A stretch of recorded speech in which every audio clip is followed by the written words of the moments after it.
day 5. I was the anchor. I finished this up today. How do I feel about my meal? I feel my meal was good for what it needed to be. We had, 2 previous nights, very heavy, very rich meals, and mine was a little bit more casual, a little bit more, get the gang together, and, I created more of a theme of, the Corby memories, and so each meal dealt with a certain memory within our family. And overall I think it was good. The cheese fondue turned out really nice. There was a little bit of a problem with the oil pot at the start. It wasn't getting hot enough.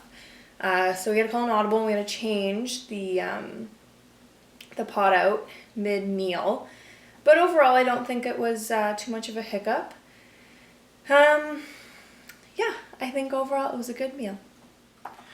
Night 5 was Rebecca, aka Kitty's night. It was fabulous, as Kitty is fabulous. Cheese fondue may have been the best that we've ever made, even me. Placing was perfect, it was sentimental, and it was a great way to wrap up our 5 nights of Come Dine With Me Corby version. I think she did a great job, and nothing negative. It was just great. Well, the competition's over. The last night, obviously the complication with the oil, but it didn't even affect my scoring. It was delicious, everything about it. The aperitif, tasty, just refreshing. Everything about it. I don't really know what to tell you here. I loved it. It was right up my alley. Scoring is going to show that. The rosé, delicious. The outfit choice, perfect for cheese fondue and fondue. Just wonderful. Limoncello to finish it off. Took us on an adventure through our lives. And scores being revealed. It's gonna be interesting who comes up with this one. I don't know. I don't even know yet. I don't know. Good evening, folks. Last night of the Corby Cooking Challenge 2020. You may see another one in a month or so. Depends how long this quarantine goes. I'll start off with how I genuinely feel about the meal. It was well done.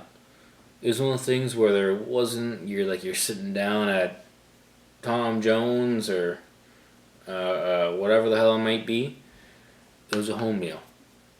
Brought our family together. We chatted the whole time, this and that. It felt like a meal that wasn't out of place. We didn't feel like we were in quarantine. We didn't feel like we were, this and that. It felt like a normal, average night for us having fondue together. So, to start, we had an eau de grandpa, a little bit of spritzer. Then, which nobody saw coming, I think, was the Sirloin Saloon bourbon cheese dip sauce with pretzels. I crushed about 2 cups of that. Fantastic. Loved it. Big fan.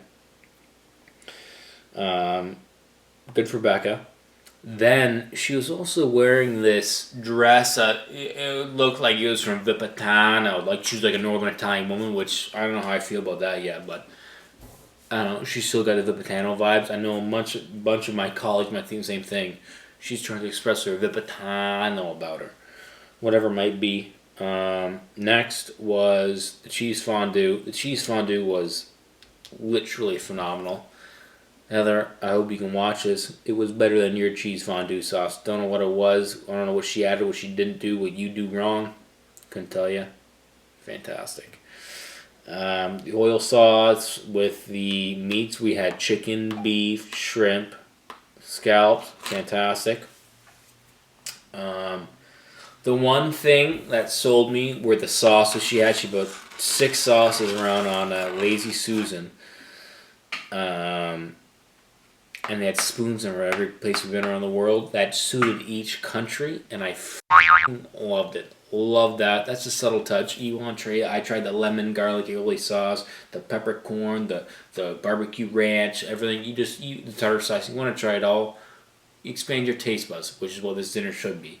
One thing I'd like to point out is that Mom wasn't a bitch when she did Becca's dishes with her. I don't know why last night she with me, but that was some BS right there. Heather's got to figure that out. Heather, you're getting all lines with Carol Baskin. Heather Corby, Carol Baskin's like this, eh? Not like that, like friends, whatever. So my score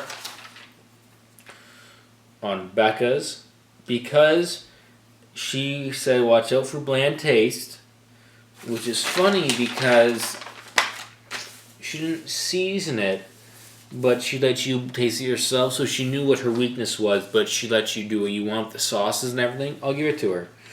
This is a tough scoring, actually, because I did genuinely enjoy the meats. The shrimps, the scallops, the beefs, the chickens, the sauce before, the pretzels, the cheese. It was actually pretty phenomenal. This is my toughest score yet. I really don't know what to do here. Okay, I've got a score. I've given it. It was good. Sauces were great.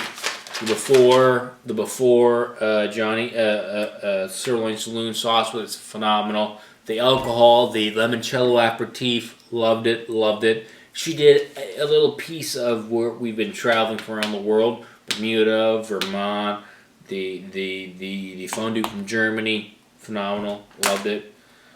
Barolo. The fifth night. What a wonderful journey. And all it did for me was reinforce what a wonderful family I have and how we all get along. In keeping with that theme, it's interesting that Boo, my girl, would finish it on the fifth night, which without a doubt is the toughest night to have because everyone else has had their night and everything else, so you're compared to everything else. She created exactly what this family's about. It's a place to gather. It's a safe place. It's full of memories. It's full of all those great experiences we've had together. She tied them all together, served a beautiful meal, but typical of her, it was less to do with that and more about the camaraderie. And I will tell you, between the food, the friendships, everything else, fantastic, Boo. You captured our family and you put it all together in the end. And that is exactly what the champ does. Thanks, Boo. And what I also noticed a little bit, which you hate to see, you got a little of your dad in you. You love to entertain. Thanks, Boo.